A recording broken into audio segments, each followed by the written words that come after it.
ಬೆಂಗಳೂರಿನ ಹಲವೆಡೆ ಇವತ್ತು ಬೆಳಗ್ಗೆಯಿಂದಲೂ ಕೂಡ ಟ್ರಾಫಿಕ್ ಜಾಮ್ನ ಬಿಸಿ ತಟ್ತಾ ಇದೆ. ಟ್ರಾಫಿಕ್ನಿಂದಾಗಿ ನಿತ್ಯ ಕೆಲಸಕ್ಕೆ ಹೋಗೋರು ಪರದಾಡುವಂಥ ಸ್ಥಿತಿ ನಿರ್ಮಾಣ ಆಗಿದೆ.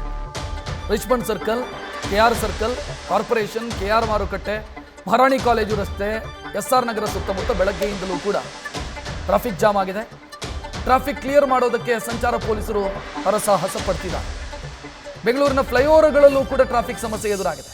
ಮಾರುಕಟ್ಟೆ ಬಳಿ ಕಿಲೋಮೀಟರ್ ಗಟ್ಟಲೆ ಟ್ರಾಫಿಕ್ ಜಾಮ್ ಇದೆ. ಕೆಲ ರಸ್ತೆಗಳನ್ನು ಅವಾಯ್ಡ್ ಮಾಡುವಂತೆ ಪೊಲೀಸರು ಮನವಿ ಮಾಡ್ತಾ ಇದ್ದಾರೆ. ನೋಡ್ತಾ ಇದ್ದೀರಿ, ಇವತ್ತು ಬೆಳಗ್ಗಿನಿಂದಲೂ ಕೂಡ ಇದೇ ಸ್ಥಿತಿ ಇದೆ. ಕಾರಣ ಏನು ಅಂತಂದರೆ ಹಬ್ಬ, ನಾಳೆ ವರಮಹಾಲಕ್ಷ್ಮಿ ಹಬ್ಬ ಇರೋದರಿಂದ ಜನ ಮಾರುಕಟ್ಟೆ ಕಡೆಗೆ ಬರ್ತಾ ಇದ್ದಾರೆ. ವಾಹನಗಳು ದೊಡ್ಡ ಸಂಖ್ಯೆಯಲ್ಲಿ ಬರ್ತಾ ಇದ್ದಾವೆ. ಇದರಿಂದಾಗಿ ಪರಿಸ್ಥಿತಿಯನ್ನು ನಿಭಾಯಿಸೋದಕ್ಕೆ ಟ್ರಾಫಿಕ್ ಪೊಲೀಸರು ಒದ್ದಾಡ್ತಾ ಇದ್ದಾರೆ. ಕೆಲ ಏರಿಯಾಗಳಲ್ಲಿ, ಕೆಲ ರಸ್ತೆಗಳಲ್ಲಿ ಓಡಾಡಲಾಗದಂಥ ಸ್ಥಿತಿ ನಿರ್ಮಾಣ ಆಗಿದೆ. ನಮ್ಮ ಪ್ರತಿನಿಧಿ ಅಂಕಿತಾ ಪ್ರತ್ಯಕ್ಷ ವರದಿ ನೀಡಿದ್ದಾರೆ, ನೋಡೋಣ. ಎಲ್ಲೆಡೆ ವರಮಹಾಲಕ್ಷ್ಮಿ ಹಬ್ಬದ ಸಡಗರ ಸಂಭ್ರಮ. ಆದ್ರೆ ಇವತ್ತು ಬೆಂಗಳೂರಿನಲ್ಲಿ ಬೆಳಗ್ಗೆಯಿಂದಲೂ ಕೂಡ ಜನರಿಗೆ ಟ್ರಾಫಿಕ್ ಕಿರಿಕಿರಿ ಎದುರಾಗಿರುವಂತದ್ದು. ಸದ್ಯಕ್ಕೆ ನಾನು ಕೆಆರ್ ಮಾರುಕಟ್ಟೆಯ ಫ್ಲೈಓವರ್ ಬಳಿ ಇದ್ದೀನಿ. ಯಾವ ರೀತಿ ಜಾಮ್ ಆಗಿದೆ ಅಂತ ಹೇಳಿ ನಿಮ್ಗೆ ತೋರಿಸ್ತಾ ಹೋಗ್ತೀನಿ. ನೀವು ನೋಡ್ತಾ ಇರ್ಬೋದು ದೃಶ್ಯಾವಳಿಗಳಲ್ಲಿ. ಬೆಳಗ್ಗೆಯಿಂದಲೂ ಕೂಡ ಹೂ ಹಣ್ಣು ತರಕಾರಿ ಖರೀದಿಗೆ ಸಾಕಷ್ಟು ಜನ ಕೆಆರ್ ಮಾರುಕಟ್ಟೆಗೆ ಬರ್ತಾ ಇದ್ದಾರೆ.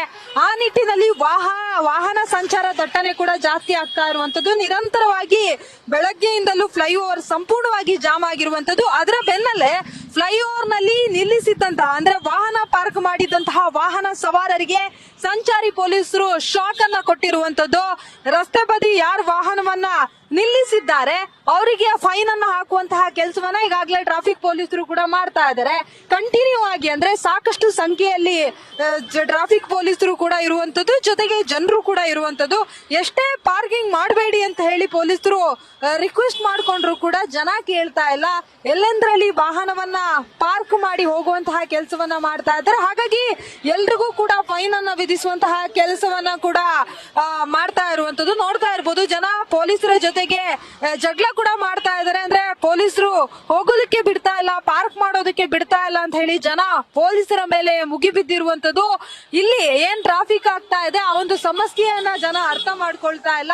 ಕಂಟಿನ್ಯೂ ಆಗಿ ಟ್ರಾಫಿಕ್ ಜಾಮ್ ಆಗಿರುವಂತದ್ದು. ಹಾಗಾಗಿ ಫ್ಲೈಓವರ್ ನಿಂದ ನೇರವಾಗಿ ಕೆಆರ್ ಮಾರ್ಕೆಟ್ ಗೆ ಎಂಟ್ರಿ ಆಗುವಂತಹ ಜಾಗಕ್ಕೆ ಬ್ಯಾರಿಗೇಡ್ ಗಳನ್ನ ಹಾಕಿ ರಸ್ತೆಯನ್ನ ಕೂಡ ಕ್ಲೋಸ್ ಮಾಡುವಂತಹ ಕೆಲಸವನ್ನ ಈಗಾಗಲೇ ಪೊಲೀಸರು ಕೂಡ ಮಾಡ್ತಾ ಇರುವಂತದ್ದು. ಜೊತೆಗೆ ಜನರ ಬಳಿ ಮನವಿಯನ್ನ ಮಾಡ್ತಾ ಇದ್ದಾರೆ, ಯಾರು ಕೂಡ ಪಾರ್ಕ್ ಮಾಡಬೇಡಿ, ಗಾಡಿಯನ್ನ ನಿಲ್ಲಿಸಬೇಡಿ, ಕಂಪ್ಲೀಟ್ ಆಗಿ ಮೂವ್ ಆಗಿ ಅಂತ ಹೇಳಿ. ಇವತ್ತು ಕೇವಲ ಟ್ರಾಫಿಕ್ ಸಿಬ್ಬಂದಿ ಮಾತ್ರ ಅಲ್ಲ, ಟ್ರಾಫಿಕ್ ಇನ್ಸ್ಪೆಕ್ಟರ್ ಆಗಿರ್ಬೋದು, PSI ಎಲ್ಲರೂ ಕೂಡ ಫೀಲ್ಡ್ ಇಳಿದಿದ್ದಾರೆ.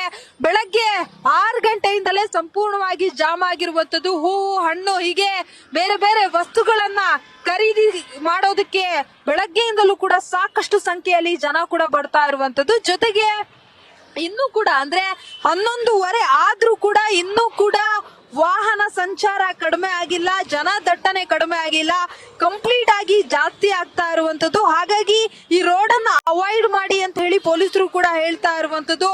ಕೆಆರ್ ಮಾರುಕಟ್ಟೆ ಫ್ಲೈಓವರ್ ಏನಿದೆ ಅದನ್ನ ಅವಾಯ್ಡ್ ಮಾಡ್ಕೊಂಡು ಬನ್ನಿ ಅಂತ ಹೇಳಿ ಪೊಲೀಸರು ರಿಕ್ವೆಸ್ಟ್ ಮಾಡ್ಕೊಳ್ಳುವಂತಹ ಕೆಲಸವನ್ನ ಮಾಡ್ತಾ ಇದ್ದಾರೆ. ಒಟ್ಟಾರೆಯಾಗಿ ಈ ರೂಟ್ ನಿಂದ, ಅಂದ್ರೆ ಕೆಆರ್ ಮಾರುಕಟ್ಟೆ ಫ್ಲೈಓವರ್ ಬಳಿ ಬರೋರು ಸ್ವಲ್ಪ ಅವಾಯ್ಡ್ ಮಾಡಿ ಬೇರೆ ರೂಟ್ ಅನ್ನ ಕಂಡುಕೊಂಡ್ರೆ ಒಳ್ಳೇದು. ಯಾಕಂದ್ರೆ ಅಷ್ಟರ ಮಟ್ಟಿಗೆ ಇವತ್ತು ಟ್ರಾಫಿಕ್ ಜಾಮ್ ಆಗಿರುವಂತದ್ದು.